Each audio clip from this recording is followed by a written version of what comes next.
Hello, and a very warm welcome to the St Benet's Deanery Lent Course in 2022. In 4 sessions, each of which will be repeated 3 times throughout the Deanery, we're going to meet the mysteries revealed in the face of Jesus Christ, in whom is the fullness of the life of God. Each of those sessions repeated, as I say, 3 times around the Deanery, and you can find details of where and when those sessions are at the end of this video, and also hopefully in your parish churches and newsletters, as well as on your parish websites. But if you can't make some of those sessions and don't feel you have to make every session, each of them stands alone and you can dip in and out as you please. But if you can't make those and would still like to have some sense of what we've been talking about, then we'll have a series of these videos on the Deanery YouTube channel to enable you to keep a track of where the discussion has gone. And as with any of the sessions that we host, your comments, questions and further conversation is most welcome. Please do be in touch with me. My name is the Reverend Taylor Wilton Morgan and I'm the Assistant Curate in the Benefice of St Benedict. It's easy to get a message to me through your own clergy too. Well, in this first session, we're going to focus on a simple, but in fact rather profound question, which is the question, what is Christianity? If you ask the average person on the street today, what is Christianity, I suspect you'd get some colourful responses. But even if you asked members of a Christian congregation or group, you'd probably find a few different words or phrases being used. Some people would describe Christianity as a religion, and would perhaps go on to talk about a set of organised teachings or moral imperatives. Perhaps they'd link this with a sense of authority that arises from the Bible and rests in the church or on those who exercise authority or ministry. Some would use the word faith and talk about belief, prayer, perhaps a sense of spiritual experience. And still others would want to talk about their sense of community and belonging, shared by Christians at the local level, in churches and house groups, and shared more widely too across the whole world, and perhaps even across time. All of these words are helpful and have their place, and the purpose of this series of talks is not to suggest that any of them should be banned, but none of them is in fact a word used frequently by St. Paul and his followers to describe the substance of Christianity as they saw it. Paul, in his letter to the Romans, Colossians, Ephesians and other places too, uses the word mystery to describe the substance of Christianity. Now, we use that word mystery quite a lot too. For example, when someone asks us how we fix something, if you're like me, you'll probably reply, I don't know, it's a complete mystery. We talk quite vaguely about the mystery of life, and I suppose from time to time we all enjoy a murder mystery or two, Marple or Poirot, certainly a staple for clerical days off. But none of those uses quite overlap with how St. Paul used the term.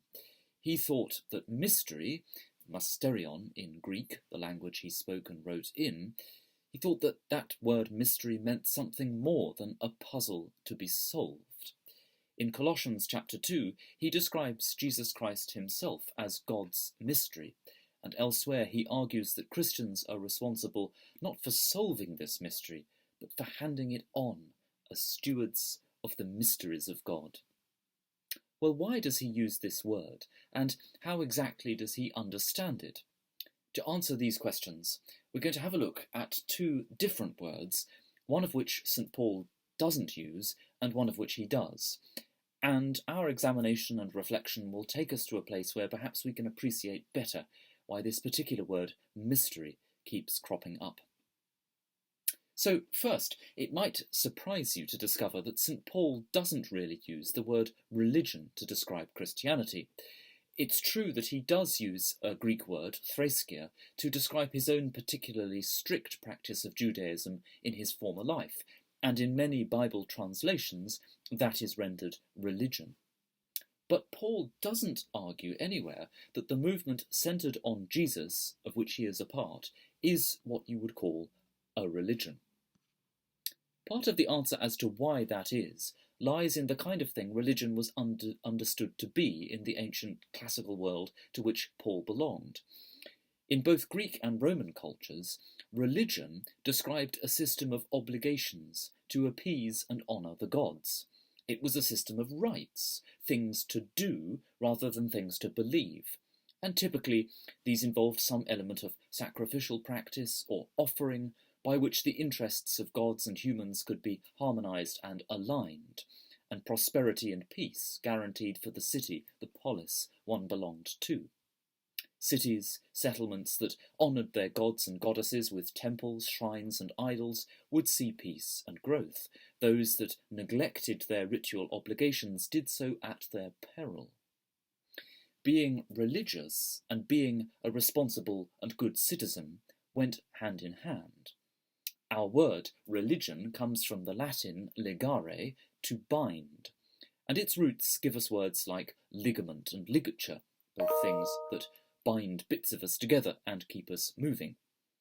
Well, religious practice in the ancient world was seen as very much a matter of binding, the ritual acts by which the realm of the gods and the realm of mere mortals were bound and held together in some sort of peace, the way that the human world was made livable and secure.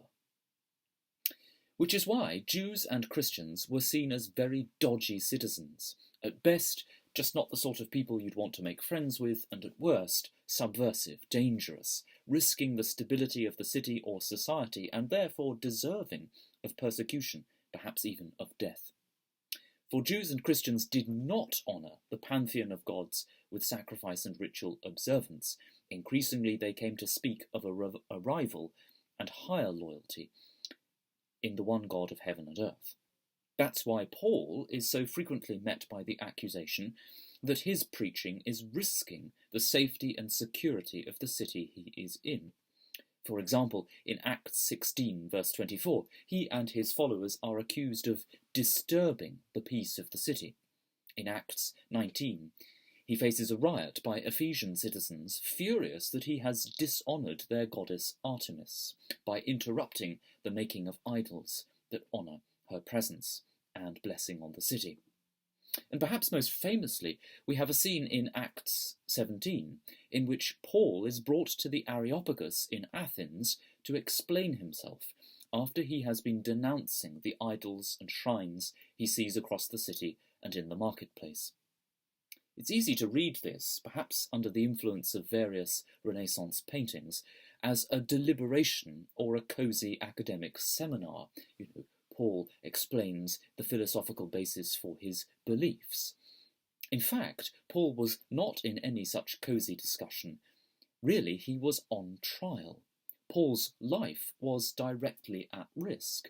And we know this because the precedent hanging over Paul's discussion was the trial of Socrates, which took place about 400 years before. Socrates had been forced to drink hemlock to take his own life after he was found guilty of corrupting the youth by introducing new religious ideas and dishonouring the old gods of Athens. In other words, he was condemned for failing to attend to the obligations of piety and religion by which the city could be made secure and prosperous, placing the responsible citizens of that city in danger. Well, Paul was in no small danger of meeting that fate too. The early Christians, like the Jews, were seen as anti-religious because they rejected the sort of thinking that tied together religious practice and social stability. One question we might ask ourselves now, today, is whether in Christian history we have returned to that particular combination in a subtler and perhaps more dangerous way. For example, when we talk about a Christian culture, are we sometimes suggesting that we just want people to agree to certain outward obligations, and then all will be well in the world? Voltaire famously said that he didn't believe in God, but he always wanted his servants to, because it bound them with a sort of social glue that kept them obedient, out of trouble, and useful to him. Well, do we think about Christianity in that way? For if so, we have slipped back into the way of ancient religion, a way that Paul himself seemed to steer away from. There's one further twist in the story of ancient religion. In the Roman Empire in which St. Paul lived and wrote, the fastest growing cult was that of the emperor. Everyone under Rome's rule in Paul's day had to worship the goddess Roma, and they had to hail the emperor Kyrios Caesar, Lord Caesar. Augustus Caesar, whose life overlapped with the very first years of the Christian movement, had also declared his late adoptive father, the murdered Julius Caesar, to be divine and thus worthy of worship.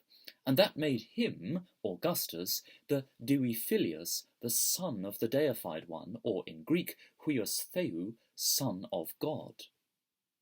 Jews in Paul's day were excused from direct worship of this emperor figure on the grounds that this violated their monotheism, their relationship with the one God of Israel. But they agreed to pray for and to support the emperor and his cult. That was suspect enough for many Roman citizens who noticed that their Jewish fellow citizens and neighbours were often not present in the great festivals of the emperor's cult. But when a strange new offshoot of Judaism centred on the person of Jesus, whom Christians called Son of God, began to ape imperial language and teach that its true meaning was to be referred to a wandering Nazarene, then trouble really started. Even the word gospel, good news, was a deliberate aping of Roman language to describe the good news of Roman peace brought about by military might. When Paul began to talk about this as the power of God to bring about the obedience of faith, as he does in his letter to the Romans, and to mean by this faith in this figure Jesus Christ, those in earthly power began to get nervous. Because, of course, the emperor cult was a way in which loyalty was guaranteed across the empire, and a new identity was manufactured and controlled, which was premised upon being a good and an obedient citizen. Once again, this is the ancient sense of religion as social glue and binding for power. And though it might have been part and parcel of ancient life, we don't have to look all that far to find this understanding alive and well today. So Paul doesn't think he is constructing a new religion, in the sense that religion was understood in much of the ancient world. As we've mentioned, Paul doesn't really use the word religion in a positive way in his letters. He doesn't think Christianity is fundamentally about social glue and making cities functional. More challengingly, he doesn't appear very fond of the way that religion seems to go hand in hand with earthly power. He has some very disruptive and subversive things to say about earthly power from time to time. At the most fundamental level, Paul seems to reject the view that Christianity is a matter of bargaining with God and aligning our interests with God's. Instead, his writings seem to centre on what God has done for us. This, he seems to suggest, is the true ground for a new kind of life. So, about a word he does use, we ought to say a little more, and that is a rather famous word for Paul. It is the word faith. If you ask many Christians today, they would probably suggest that at the heart of Christianity, what makes Christianity different from any ancient religion is the sense that we believe and trust in something and someone. We have faith, and we live by faith. We believe in God, in Jesus. We have faith in them. Well, it's perfectly true that Paul uses the word faith a fair deal. The Greek word is pistis, and he uses that word to describe the attitude and status of those to whom he's writing. Paul boasts about the faith of certain Christians. He fears that some Christians might lose that faith, and he also celebrates the possession of that faith and the recovery of that faith where he finds it. Having faith has a wide range of meanings in the New Testament. That word pistis can be used to describe faith, faithfulness, trust, trustworthiness, reliability, and other things too. It does often involve a sense of faith in something, belief in something concrete. For example, in Romans chapter 10, Paul counsels us to believe in our hearts that God raised Christ from the dead. We have faith in some particular thing which has content. But Paul also uses the word to describe the kind of life we inhabit when we do believe, such as that phrase used in Romans 1, which we've mentioned already, the obedience of faith. Elsewhere, he talks about the relationship between faith and character, faithfulness, which he sees as evident in communities dedicated to Christ. Now, all of these uses are easy to read as describing something about us. Indeed, amongst Anglicans and particularly other Reformed branches of Christianity, it's absolutely commonplace to argue that the heart of the gospel, the good news, is faith, not works. And we take our cue from Paul's letter to the Galatians. What saves us is faith, not outward appearance, not our own efforts, not our merit, not our works. And as we've seen, this has to be right, insofar as Paul rejected the classical understanding of religion, which was purely about outward obligation and practice, without any real sense of inner devotion, belief. But we need to be careful not to allow the language of faith to rest too much in what we do. In fact, in this way, we can end up turning a discussion of faith into a discussion of works. Without making this discussion too complex, for there are many parts to it, when we read Paul as talking about faith in Christ, for example in Galatians 2, verse 16, the Greek used is pistis Christou. Now, those words, pistis Christou, can mean faith in Christ, in the same way that we talk about faith in humanity, believing in something. But pistis Christou can also mean the faith of Christ. Technically, it's what's called a subjective genitive. And increasingly, a number of scholars over the last couple of decades have argued that this is the truer and deeper meaning of the term, as it's used throughout Paul's letters. And this fits with a broader sense in which Paul argues from Christ's own faithfulness, the fidelity, the trustworthiness, the reliability of Christ, to our own faithful response, not the other way round. Christ is the faithful one. God is the faithful one. God in Christ has demonstrated and shown his faithfulness to all his people by sharing his life with us, by repairing and restoring the relationship that we too often ignore. And that makes sense of all the rest of Paul's language about opening ourselves up to God's faithful presence in Christ, being baptized into Christ, sharing in Christ's death and resurrection, receiving Christ's own righteousness made available to us, and sharing in Christ's own wisdom and mind, which can now, because of Christ's faithfulness, become our own. So for Paul, Christianity is not really about our ability to have faith in God, in the sense of the effort involved in believing in something out there. No, at the root of Christianity is the faithful God's sharing of God's own life with us, which we receive by placing our trust in God's own faithfulness. And isn't that something a bit more comforting and exciting than the idea that we just need to force ourselves to believe in some kind of proposition or something out there? The meeting of God's life, the sharing of life between God and humanity, is what is faithfully held open to us in Christ. And this meeting, this revealing of God's life in Christ is what St. Paul calls a mystery.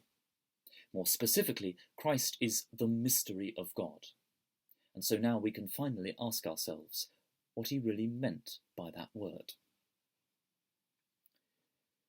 We use the word mystery all the time. If you're like me, when someone asks how something technological works, you find yourself saying, "It's a mystery." As I mentioned at the start, many of us are fond of a murder mystery from time to time. Each of these uses of the word involves a use of the word mystery to mean a puzzle that will be solved. At the beginning of a Poirot episode, say, or an episode of Sherlock Holmes, we don't know the answer as to who committed the crime and why, But by the end, the puzzle will have been solved, and the reasons laid bare, communicated to us in simple language. And even if the workings of my new computer are unclear to me, I could in theory spend enough time with an instruction manual to work out how to do what I want to do, to work out what's going on, how it works. In time, the mystery will be no more, all will be perfectly clear. Now, when St. Paul uses the word mystery, or mysterion in Greek, he doesn't use the word in this way. In fact, no one in the ancient world did. For them, mystery described how a truth was communicated in a way that both revealed the truth and concealed it. The verb at the root of the word mystery means to close the eyes or the mouth, and the origin of the term, though much debated, seems to stem from ancient mystery cults, in which someone would be initiated through being first blindfolded and then led into a chamber and shown a set of symbols which would communicate to them some kind of secret truth. So the person indeed would have seen and encountered the truth, but they would have seen it in such a way that that truth wasn't immediately accessible in everyday life. They had to go through some sort of process of veiling and hiddenness. It couldn't be expressed simply in terms of something else. So, in adopting this term, Paul is suggesting that when the truth of God, when God's own life is revealed to us, we are indeed shown something real. But what we are shown cannot simply be solved or decoded.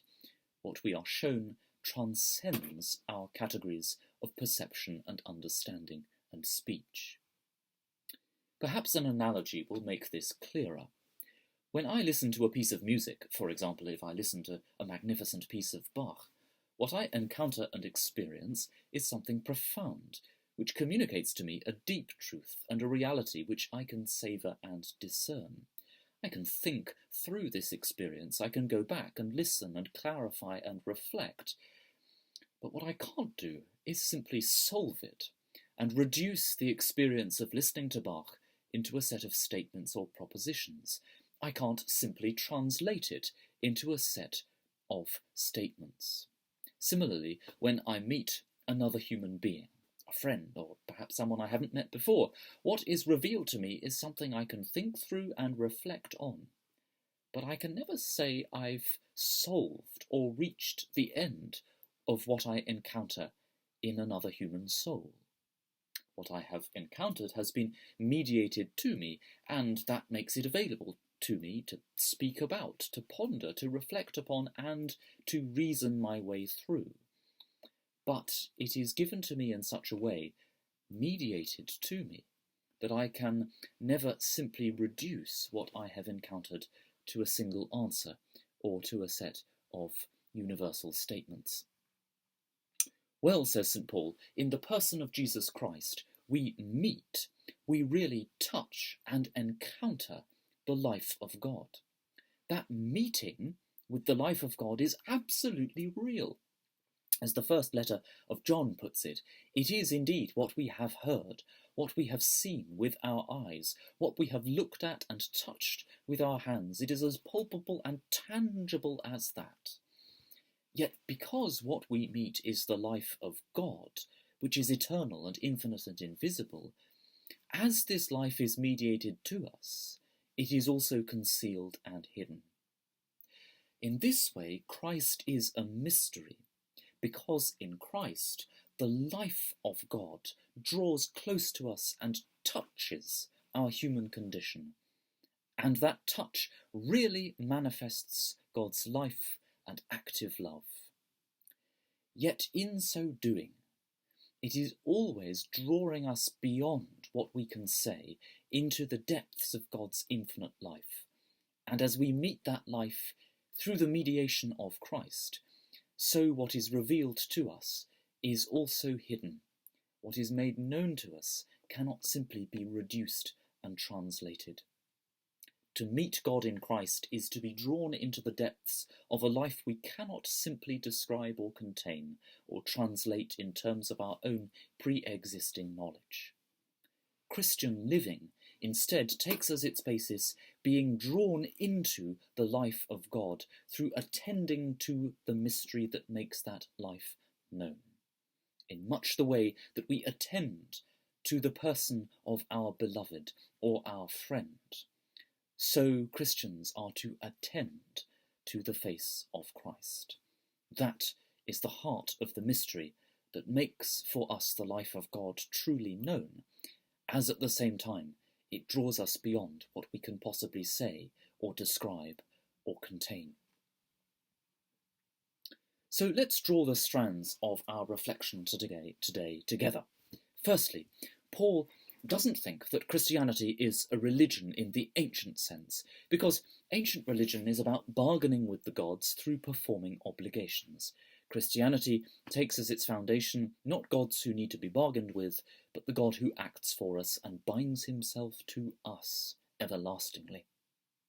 Secondly, Paul thinks that faith is centrally important. But faith takes its root from the faithfulness of God in Jesus Christ, the God who unceasingly draws close to us in order to make himself known. And thirdly, that means that Paul places a great deal of weight upon how we receive that life as a mystery, not as a puzzle to be solved, but as a reality encountered, lived in and through, by which we will be led beyond ourselves and transformed into the fullness of that for which we were made. Christian life is centred on the reality which meets us in the face of Jesus Christ. How then do Christians attend to this reality? How does it touch us and transform us? And where does that leave our hopes and our vision for the future? Those are the questions we'll turn to in the sessions ahead, and I very much hope you'll be able to join us, either physically or online. For now, may I wish you every blessing and good wish as you journey through this first week of the holy season of Lent.